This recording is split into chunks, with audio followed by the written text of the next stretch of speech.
So with that, let's go ahead and get started. So I'm really excited to welcome Akua Hill here today. Akua is part of the team at CDAD, and prior to CDAD, she was responsible for leading numerous educational advocacy initiatives through which she engaged, trained, and organized students and families to advocate for themselves. She brings a wide range of experience, including community organizing, youth development, and program evaluation. She's a native of Harlem, New York, and is proud to now call Detroit home. She holds a master's degree in community development and action from Vanderbilt University. And when she's not working, she enjoys teaching yoga, traveling, and creating or enjoying art. Akua, welcome. Thank you so much for being here today. Thanks, everyone. All right. So I just wanted to give you all a little bit of brief, I won't spend a whole lot of time on this, but just want you all to know kind of like where I'm coming from. So CDAD is actually a 23-year-old organization this year, and we are a membership group of close to 200 community development and neighborhood improvement groups, including block clubs, throughout every district of Detroit, and we are working to support them in building neighborhood power. So we tend to shy away from the spotlight. When we are invited to tables that sometimes the residents we represent don't get invited to, we try to be the voice that's like, actually, we need to bring these people in. And so the main ways that we do our work is through public policy advocacy work, community engagement, which we're going to be talking about today, place-based initiatives, capacity building, and huge one, information sharing. And so basically, our hope is that through the organizations we support, residents are equipped with the tools and the power to make and influence decisions that impact their neighborhoods. These are just our values that drive our work. Equity is a huge one. We do consider ourselves grounded in the work of social justice. And we also, although you know, the reason that we have equity and diversity here is because diversity is not enough. And so we are striving to make sure that it's not just the who's at the table, but what they actually have the access and capacity and power to do. And then I just wanted to quickly talk about community benefits because this was a big piece of our advocacy work back in 2016, and it very deeply, I think, resonates with what we're going to be talking about today, why this even came about. But as some of you may know, there is a community benefits ordinance that was voted in 2016. It went into motion in 2017. And basically, it is triggered or enforced when one of these three things occur. If a development project is $75 million or more in value, if the project receives $1 million or more in property tax abatements, or if that project receives $1 million or more in value of city land sale or transfer. And the reason why this is really important is because before 2016, there was not any formal or legal process by which developers had to engage the residents that are actually within the radius of the project that they were erecting. And so what this led to is oftentimes residents finding out after the fact, right, after construction is already taking place, that this big development is coming to their neighborhood. And also what we saw was there were a lot of harmful impacts to those residents, including things like pollution. You know, we are an industrial city, and we have some corporations that are, you know, expanding or building new facilities, and sometimes the impact of not only the construction, but that plant operating can negatively impact the residents around.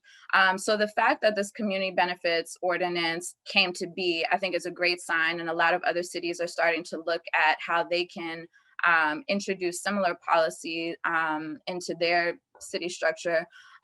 But the reason that it came about, the why, is really kind of like the basis of what we're going to be talking about today, which is that sometimes when folks, either developers or designers, come into a neighborhood with a great idea and with something that either is going to beautify or they think is going to offer real value to that area, to that city, there are sometimes a whole laundry list of things that they're not considering that actually end up being harmful or exclusionary to the residents that actually live in that neighborhood. And so this speaks to the need for real engagement, and not just on the back end, but beforehand. All right, so what does community engagement mean? You all know this is a term that gets thrown around a lot. People do like to use it.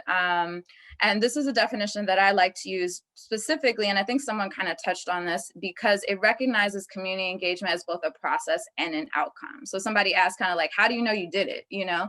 And so it really is an ongoing thing. But this definition states it as a process of working with a population of people to influence the outcome of decisions that impact them and their communities. So that decision-making piece is key.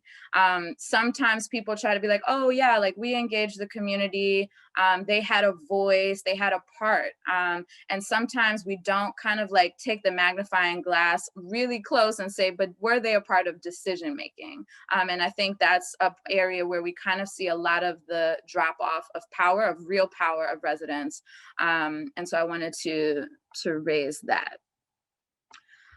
So you all shared some of the challenges that that you're currently or are anticipating facing. These are some of, in my work, this is what I hear most commonly from community engagement practitioners, that should say community development practitioners. Not enough time to do engagement thoroughly, right? I'm sure you all can kind of relate to that. And I think because it is a process, right, it's something that could be ongoing, right? And so it's hard sometimes to say, like, what is the point at which we can feel good about the amount of engagement we did and still be on track to like meet our timelines. And so that relates to the next one, which talks about deadlines. You know, sometimes you have your project deadlines and they don't always line up with communities' availability and their, you know, their ability to be able to attend meetings and things like that. Sometimes if you have a grant, it's like, all right, we got to get this grant report in by this time. So those definitely are challenges. Lack of trust and buy-in, especially for folks that are coming into a neighborhood that they maybe are not a resident of or didn't grow up in or don't have ties to. There can be this outsider and insider tension, right? Like, you're not from here, you don't know about us.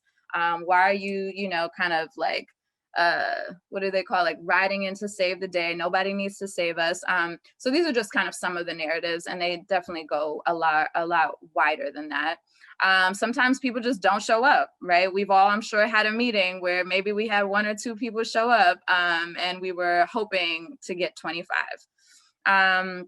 Sometimes we have a meeting agenda and people people actually want to talk about things that are completely unrelated to what we came to talk about. And this is an important one because sometimes in those moments, there are opportunities for us to actually say, okay, although this is our agenda and our project that we want to move forward, when we're talking about this trust piece that we're going to get into more, how can I show up and how can I participate in a conversation about something that may not be directly related to what we're talking about, but to show, you know, that I'm not just like blinders on, only want to talk about this, right? Like, I care about what you're concerned about. I care about what you're going through in your neighborhood.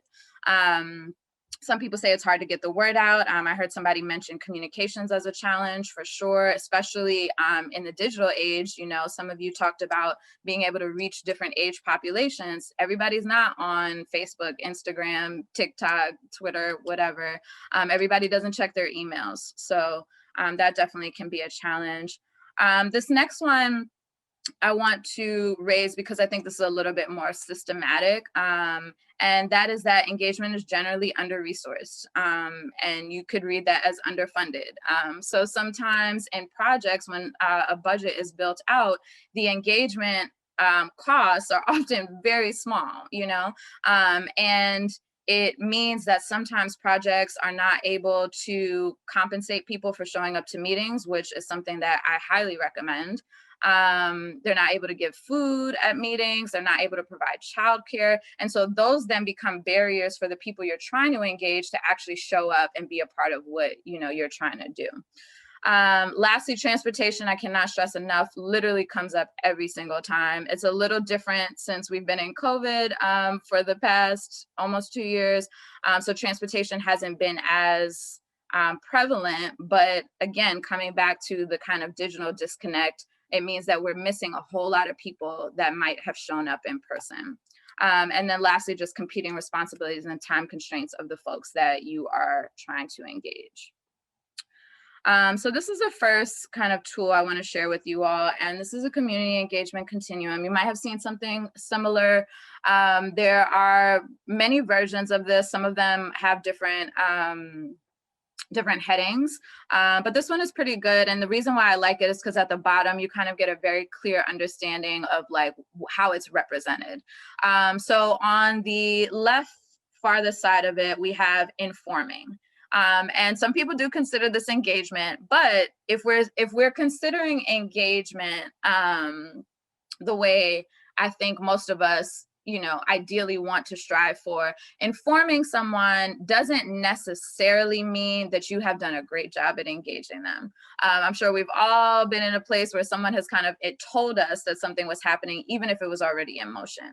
So informing doesn't necessarily speak to timing. It doesn't necessarily speak to involvement or anything like that. But basically, you're providing stakeholders with information that can assist them in understanding what's going on. So it's basically saying, like, here's what's happening. And you can see the image at the top, the engagement and the information is going in one direction. Then there's consulting. So basically, you want to get some feedback on either like what you're working on. Maybe you want to understand how they feel about decisions you've already made. And so what this can look like is, here are some options. What do you think? But it's not open-ended. It's kind of like, these are these defined things, give us some feedback. Again, still pretty much a one, it's not the most like holistic engagement, I'll say. Then we get into the middle where we start to see a little bit more of like a two-way street. So that's involving. So to work directly with stakeholders throughout the process to ensure that we're lifting up their concerns, their aspirations within our own process.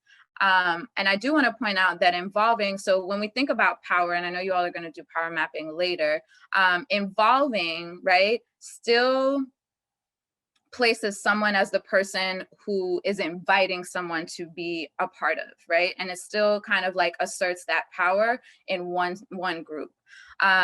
So what this looks like as laid out by this chart is, here's a problem, what ideas do you have? Moving on, then we have collaborate. And collaboration is one of the most challenging things to do. I heard a few of you talk about just trying to get everybody on the same page, right?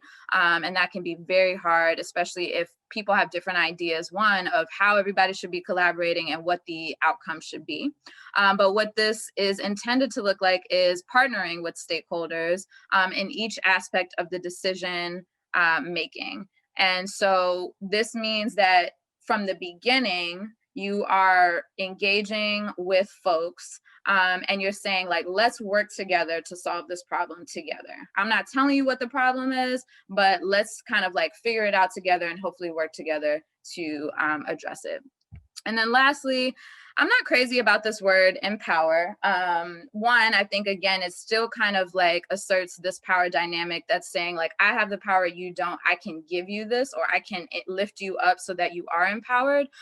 What I like to use for this last column actually is shared leadership, which they do use in the description, but shared leadership is a lot different to me. And so basically it's saying that no matter what we talk about, the decision-making power is actually within the community. And you gotta be okay with that. It kind of can make things messy. It can throw things like off your timeline, but that is what true like shared leadership looks like. And how they have it here is, you care about this issue and are leading an initiative. How can we support you? And to me, this is the strongest form of engagement. It doesn't always happen like that, but that's really what we want to strive for. So with this, I just want to encourage everyone to be honest with yourself before you're starting your engagement process about where you fall on this continuum. And it's not to say that it can't change, right? Maybe you start out and you're like, okay, we're going to kind of exist in this consulting space. We kind of just want to get a little bit of feedback or whatever. Be real about that and set those expectations from the beginning. Don't make it seem like, you know, in the first meeting, oh, we really want you all to have what you need to advance your things. We want to empower you, you know, all those things. And then that's not really what your agenda is about. We're going to talk about trust building. What people are going to appreciate most is your honesty, your transparency, and what is almost the surefire way to get people to not come back to meetings or not continue to engage is if you deliver one expectation and then you go in a completely different direction. So if you're gonna, consult with them, just be real about that. But if you're saying that you really want to share leadership, you have to be willing and prepared to accept what community is actually driving forward. So first things first, one size does not fit all. And I'm sure you all know this, like nobody's gonna leave this and be like, I know how to do community engagement perfectly for every group I'll ever work with. One size does not fit all. There are so many different types of people that make up community, and that's what makes them special. And so really figuring out, how do I get away from this mindset that's kind of like, oh, there's this magic formula for community engagement, and how do I take the time, and even sometimes that requires pushback on our funders, on our leadership or whatever, to say, we actually need to take the time to get to know this community first before we can determine what type of engagement strategies are actually going to work. So knowing community. So these are just a few things that I think are important. And maybe they're like obvious, but you'd be surprised. I think probably everybody in this room doesn't think that these type of questions are like bizarre or anything, but there are lots of folks, to somebody's point earlier, that say they do community engagement and the community would not say that they felt engaged, right? So starting out by just saying, like, who is the community that you're engaging with, and what do you know about it beyond Google? And so that's a little bit like facetious, but you all know what I mean. Like, have you spent time there? Have you spent time listening? And honestly, like, listening when you go into a neighborhood is not only a sign of respect, but it also shows that, like, before you come with your agenda, you are willing to learn. And I think that that is a very humbling signal to residents, that your intentions are not, to just kind of like take over their neighborhood. And then this one, the third one, actually, I really want to encourage you all to take time with. How do you view the community that you're looking to engage? And this speaks a little bit to, whether you live in the community for a long time, or are new to the community, or don't live in the community, sometimes we just have assumptions that we make, and these are baked in before you even thought about community engagement, right? These are baked in from childhood about how we look at certain folks based on how they look, how much money they have, what zip code they're in, what they decide to do with their time, what kind of job they have, all those type of things. And so I think that one in particular is very important to think about, like, how do you view the community you're looking to engage, and what may be your biases, and they may be hidden. So I think that is really good to do in a group setting, because sometimes things will come up that you maybe weren't able to see, but someone else will raise. All right, I'm not going to go through each of these. I think all these slides will be shared afterwards, but I did want to offer this list of questions. And it's kind of like this, like, before you start, are you actually ready for engagement? Because sometimes people are kind of like, oh yeah, like, we're definitely ready to jump in. But these questions kind of help you to assess your organization or your group or your project team's readiness to conduct community-centered engagement. And the reason why I have centered in there is because it's really, again, this is back to my ideal, it's really about community being at the center of it. And so some of the questions, again, like, what is your organization's relationship to community residents already? What can you do to make your service more asset-based? We'll talk a little bit about that as well. What neighborhood groups do you belong to or meet with regularly? So are you going to meetings outside of your own engagement meetings? And then the last one that I will lift up is, do you have any neighborhood residents on your board of directors or your advisory groups or your committees? And I heard someone earlier, talk about kind of like trying to really that exciting moment where residents are like, actually, like, we want to have more responsibility. We want to have more roles in this process, but then figuring out, like, where are they best positioned to have the most impact, and again, hopefully get compensated, but to be a part of those critical decision-making moments throughout your process. This is one that's really important, and I loved, just to start off you all's meeting, and I think you all do this every time. It's very important to acknowledge the history of the spaces that we're in, especially, I know I don't need to tell y'all, in Detroit. Detroit has such a rich history. As a majority Black city, right? We see sometimes like hugely magnified all of the isms and all of the issues that we see even on the national and international landscape. We see it in our backyards quite frequently. And so as we're entering into neighborhoods that have been historically disinvested in, redlined, people have been displaced, all of these things, like acknowledging that, to not acknowledge that is a disservice. One, not just because it could be seen as gaslighting the people that you're talking to, but also because it's a missed opportunity for everybody to ground in this kind of understanding, like this is what came before today, before this work that we are hopefully going to embark on together collaboratively. And let's acknowledge that together. That way we can say we're all on the same page. We're recognizing that this was messed up, but we want to build better futures for our families and for future generations. So that acknowledgement piece, I can't overstate it, is really important. So if in one of your earlier meetings, you're not taking time to either listen to stories that residents have about their neighborhood and the transformation that has already happened there, also doing land acknowledgements, also talking about like specifically relevant historical points in the city. Like I don't want to say it's disrespectful, but to some people, it's kind of like you're choosing to ignore this very deep and still present history in the way that it's impacting our neighborhood. So we all know trust is earned. I think that becomes 10 times more true when you're dealing with, when you're engaging with residents, especially ones that you don't know, especially ones that don't look like you, especially if there's that kind of like, again, that insider-outsider tension. So acknowledge the historical harm, show up with respect. Don't treat people like they should be grateful that you showed up, Sometimes people kind of walk in with a chip on their shoulder and they're like, I'm here to save the day. This poor neighborhood needs my help. And that's not gonna make anybody feel good. And so I just put a few things that are good to check yourself on, check in with your why. So who is this for? Am I coming in and am I doing this because I think this is a good idea, even though I'm saying it's for them? And if it's truly for them, why weren't they a part of kind of creating the vision for this? Check in with your bias, check in with your privilege. And privilege is not just whether or not you are Black or white. We all have so many layers of privilege. And so I would, invite you to not just stop at that level.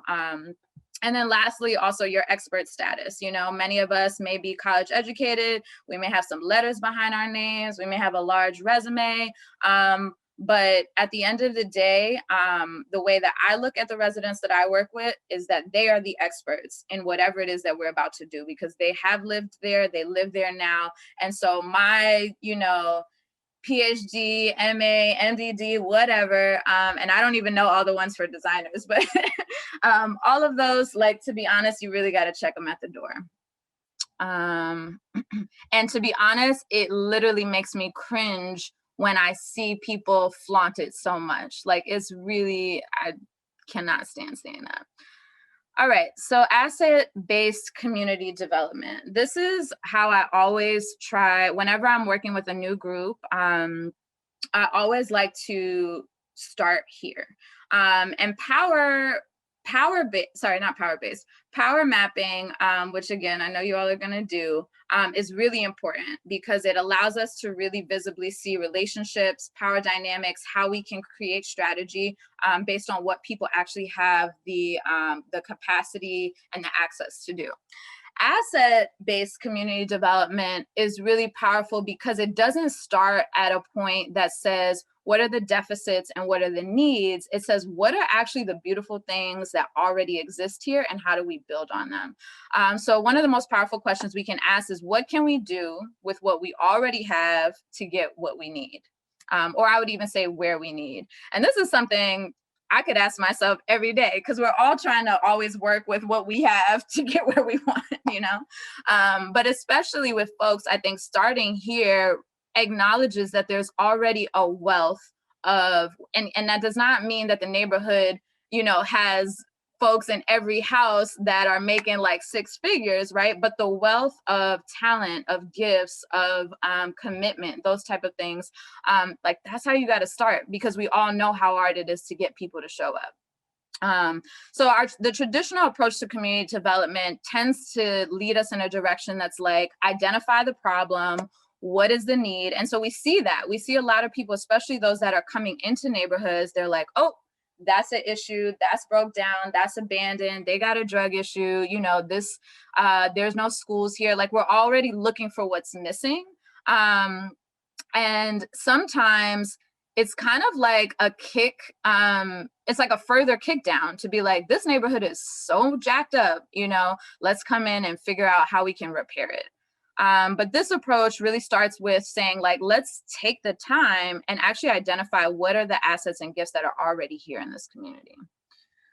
So this is just 6 types. So sometimes because people are so used to looking at power first and looking at deficits first, you may start to engage folks in a conversation around assets, and you may get some crickets. Like, folks sometimes are kind of like, I don't know. And so this can be a way to help frame it. These are different types of assets that may exist. So individuals, obviously, so you may know, you know, Miss Lillian on the corner, she always has folks over to her house. She watches the kids in the neighborhood. Like, she is someone that people respect and know has been there for a long time. Maybe they listen to her. Associations, institutions, physical spaces. So somebody talked about, you know, how hard it is to just find somewhere to meet or gather people. So sometimes looking at a physical space, even if it's not being maximized for it's not being used often, it can still be an asset, because it just needs to be looked at. It needs to be activated, or maybe it does need some repairs, but it can still be an asset to your work. Excuse me. Different exchanges in community. So this could look like, you know, sometimes we see these kind of like organic exchanges where maybe somebody cooks a meal and the other person watches their child, right? Like, these are less traditional, but very important ways that communities share their skills and their talents and are able to do it in a way that's not always currency exchange. So sometimes we have to like expand our mind a little bit to be like, oh, assets don't just mean that, you know, you have like money to give, or it means that, you know, you have like a website for your services. It's sometimes these very kind of like understated exchanges that happen. And then culture, stories, and shared history. Like, those are also assets. And I think people are finally kind of starting to realize that and come around to that, but yeah. So when it comes to collaborating with other institutions, collaboration, like I mentioned before, can be really challenging, but it is very necessary, because to have a project that's like, we're the only, you know, group or organization that's working on this, again, missed opportunity. Communities don't exist in silos. Organizations don't exist in communities in silos. So it's like recognizing the full scope and picture of a community. However, when you are collaborating with other institutions, you also have to take into account their history in that area. Because not all, you know, even if, let's say, a hospital has a great scholarship program that they offer, and they're kind of like, that's our community benefit, right? Like, we exist in this neighborhood, we give away this scholarship every year. Great. Other folks in the neighborhood, though, may have, you know, historically really traumatic experiences with that institution, you know, whether they're indirect or direct, you know, impact examples. Those are real, and to not acknowledge them, I think really sets you up for a blind spot almost, you know, because then what you're left with is like, oh, we think that these relationships are intact and healthy, but actually, going back to this acknowledging historical harm, we have to do this piece. And healing, you know, which doesn't often make it to these type of presentations, healing oftentimes is so necessary that you have to take a pause, you know, before you can move forward.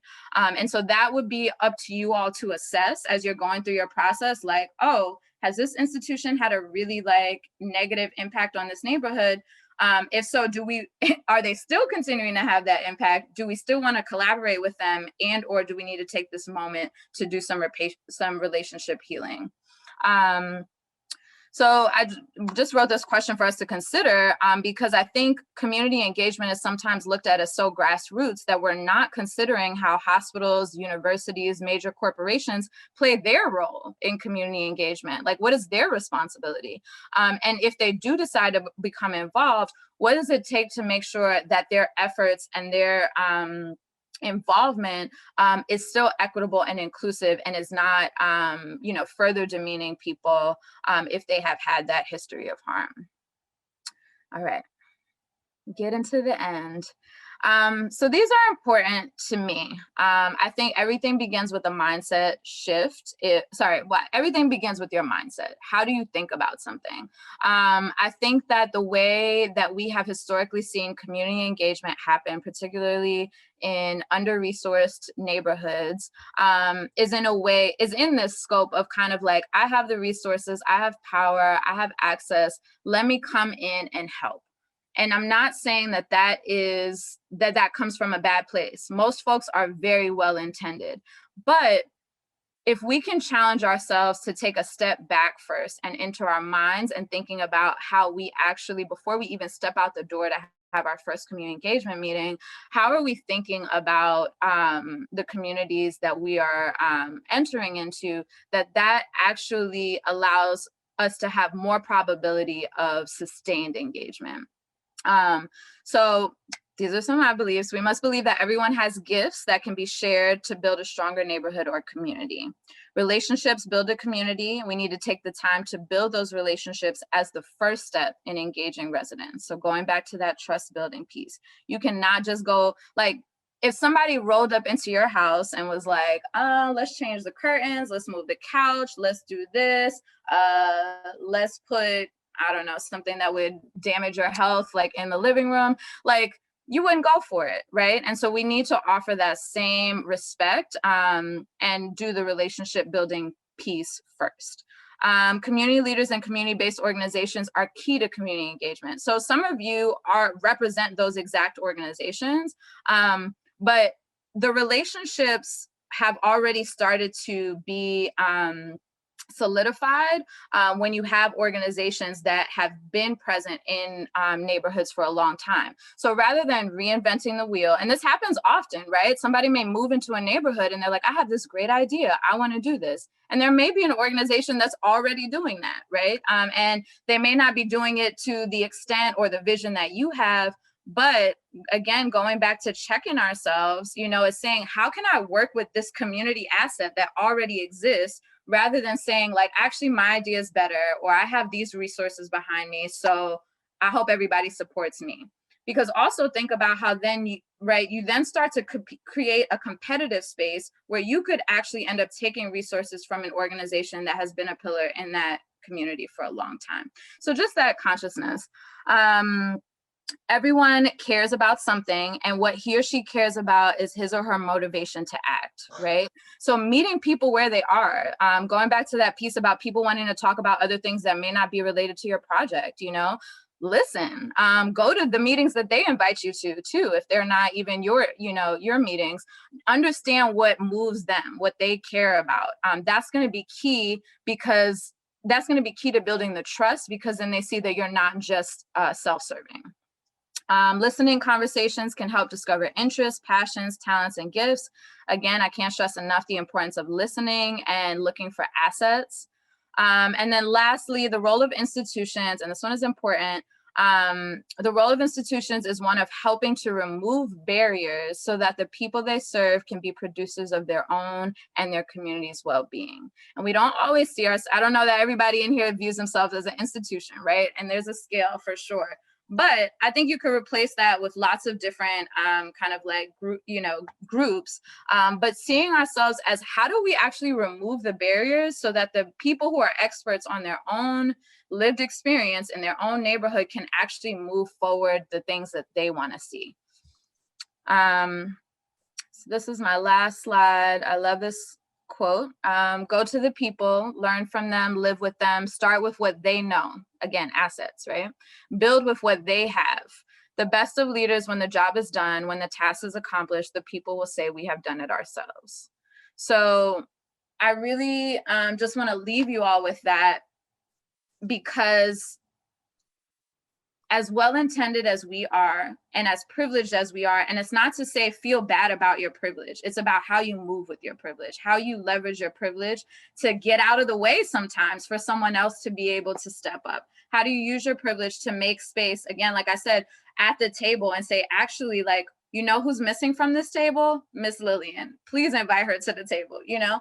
And so I think the reason why this is so important is because it has us start to flip on its head the power dynamic that I think is actually an illness in our society, where we have created all these stratifications that have created some of the social, challenges that we're hoping to address. However, at the same time, we continue to reinforce them if we're not actually making room for the folks that we say we're wanting to help or design for or engage, to help them do their own work, to help them produce the results and the change that they want to see and feel proud, right? And so I think, yeah, just, my last point would be, while there is no silver bullet, there's no formula, magic formula, as I mentioned, going back to this piece about like, how will you know when it's done? You can feel it. If you're being real with yourself and asking yourself some of these questions that I had in the presentation, and you're coming in with a consciousness of actually lifting up and supporting the folks' priorities that you're working with, you will know. And if you don't know, that's why you have the experts, right? Ask them, like, do you feel like what have we not done? What is missing? Who is missing? And I think continuing to challenge the leaders and the residents in neighborhoods that you're working in to actually see the assets in themselves and lift those up by constantly kind of like posing the question back to them. What do you think we should do next? What is important for you to see in this process? Who do we need to make sure to invite next time? How do we get the young people to show up to this meeting? How do we get the elders to show up to this meeting? Like, it's a constant conversation. And sometimes it's long and it's messy and we can't wrap a pretty bow around it. But going back, sorry, I know I said last point like 5 minutes ago, probably. For real, last point, going back to the piece about it being a process and an outcome, you kind of have to be a little bit uncomfortable with that, not always knowing when there's a period, because it hopefully will continue. But being clear about like, what are we working toward? And then asking residents, what do we need to do to get there? I think you will know, like, okay, we've had a process that had integrity, that centered community, and that ultimately was us getting out of the way so we could support their vision. So that's it. Thank you all.